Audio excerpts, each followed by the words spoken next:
नमस्कार दोस्तों, आज मैं आपको राम जी और गाय माता की कहानी सुनाने जा रही हूँ। एक समय की बात है, एक गांव में एक किसान रहता था। उसके पास गौशाला था जिसमें बहुत सी गायें एक साथ रहती थीं।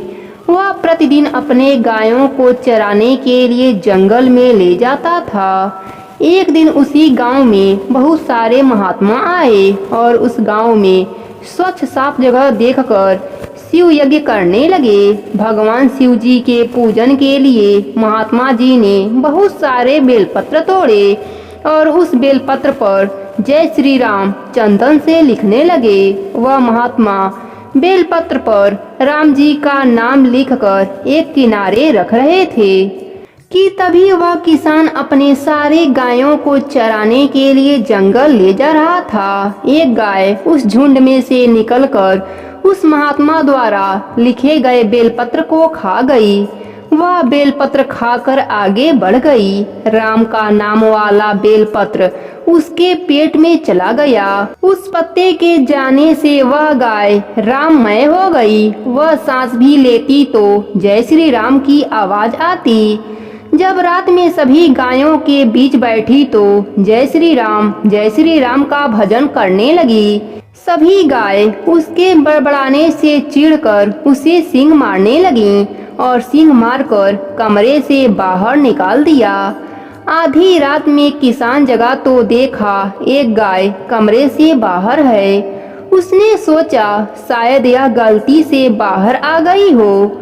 उसने उसे कमरे में छोड़ आया, पर फिर सारी गायों ने उसे सींग मारकर बाहर कर दिया। किसान फिर उस गाय को बाहर देखा तो उसे फिर से अंदर कर आया। गायों ने फिर से उसे बाहर कर दिया। सुबह किसान ने देखा गाय तो फिर से झुंड से बाहर आ गई है। उसने सोचा शायद इस गाय को कोई बीमारी लग गई है, इस कारण सभी गायें इसे अपने झुंड में नहीं रखती हैं। उसने उस गाय को तुरंत जंगल में ले जाकर छोड़ दिया। तभी उस जंगल में एक चोर आया। उसने एक सुंदर स्वस्थ गाय को देखा। चोर ने जल्दी से उस गाय को पकड़ा और एक दूसरे गांव में ले जाकर एक किसान को बेच दिया। वह किसान उस गाय की सेवा करने लगा। वह गाय अभी भी जय श्री राम का भजन करती थी। वह किसान भी सुनता, पर वह उस बात को अनदेखा कर देता था। राम जी के नाम लेने से उस गाय का दूध अमृत के समान हो गया।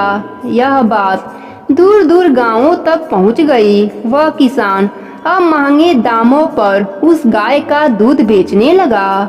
धीरे धीरे वह अमीर होने लगा। उस गाय के दूध को दवा के रूप में भी लोग प्रयोग करने लगे। उस गाय का दूध पीने से हर रोगी धीरे धीरे स्वस्थ होने लगता था।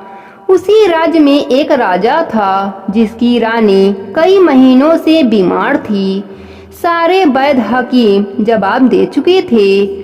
जब राजा को उस गाय के बारे में पता चला तो राजा स्वयं उस गाय के पास आया और किसान को उचित दाम देकर उस गाय को अपने राजमहल में लाया।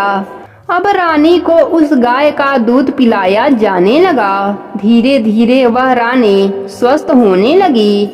वह गाय अब राजमहल में बड़े ऐशो आराम से रहती थी और जय श्री राम का जप करती थी।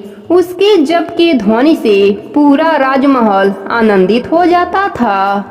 हे राम जी महाराज, जैसे आपने उस गाय पर कृपा किया, उस गाय को राज सुख दिया, वैसे ही आपकी कहानी जो भी सुन रहा है उसके ऊपर भी अपनी कृपा बनाए रखना।